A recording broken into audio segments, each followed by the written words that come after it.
I was never the type to imagine that my father's friends had lives beyond the occasional barbecue, football game, or backyard poker night. They were simply Dad's buddies. Men with loud laughs, firm handshakes, and stories that seemed to stretch into infinity. One of them, however, was different. His name was Michael Carter. Michael wasn't loud like the others. He didn't boast about business deals or laugh the hardest at bad jokes. He was quieter, observant. He was the man who noticed if someone's glass was empty before they even realized it themselves. He had been my father's best friend since college. From what I'd gathered, they'd survived everything together. Late-night cramming, broken hearts, even a cross-country road trip in a beat-up pickup truck that barely made it past Texas. My dad trusted him completely. And for most of my life, so did I.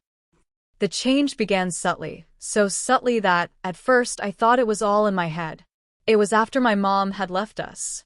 The divorce had been quiet but final, leaving our house a little emptier and my dad a little more withdrawn. Michael started coming around more often, just to check in on us. At first, I thought it was sweet, proof that real friendship still existed in a world where people seemed to vanish when times got hard. He'd help fix leaky faucets, bring over groceries when Dad was working late, and once even helped me carry a heavy laundry basket up the stairs when I had sprained my wrist. But there were moments, tiny flickers, where something felt different. Like the time I caught him looking at me for a fraction too long. Or the way his voice would soften when he asked how I was doing, as though my answer mattered more to him than it should have. One afternoon, it all came to a point. Dad had gone out of town for a conference, leaving me alone for the weekend. Michael stopped by, claiming he was making sure the house was secure. He brought over takeout from my favorite Thai restaurant. We sat at the kitchen table, eating and laughing about nothing in particular. But then his tone shifted. "You've grown up so much, Emily," he said, his voice low. "It's strange seeing you now. I still remember when you were 10, chasing the dog around the yard." I forced a smile, unsure where this was going. "And now?" I asked lightly. He leaned back in his chair, eyes never leaving mine. "Now you're not that little girl anymore." Something in my chest tightened. It wasn't what he said, it was the way he said it. Over the next few weeks, he seemed to find excuses to see me. A book he thought I'd like. A broken hinge on the garden gate. Once, he even showed up with fresh flowers, saying they were left over from a friend's wedding. I told myself it was harmless. Michael was like an uncle, I thought. He had known me my whole life. Surely, I was overthinking. But then one evening it happened. Dad had invited a few friends over for a small get-together. The living room was full of chatter and music. I went into the kitchen to grab more chips, and Michael followed me in. "Emily," he said quietly, "you know you can talk to me about anything, right?" I nodded slowly. "Sure." "I mean it," he insisted, stepping closer. "You're special to me." It was in that moment I realized this wasn't harmless. The days after that were filled with confusion. I avoided being alone with him, but he didn't seem to notice. Or maybe he pretended not to. My mind raced with questions. Was I imagining this?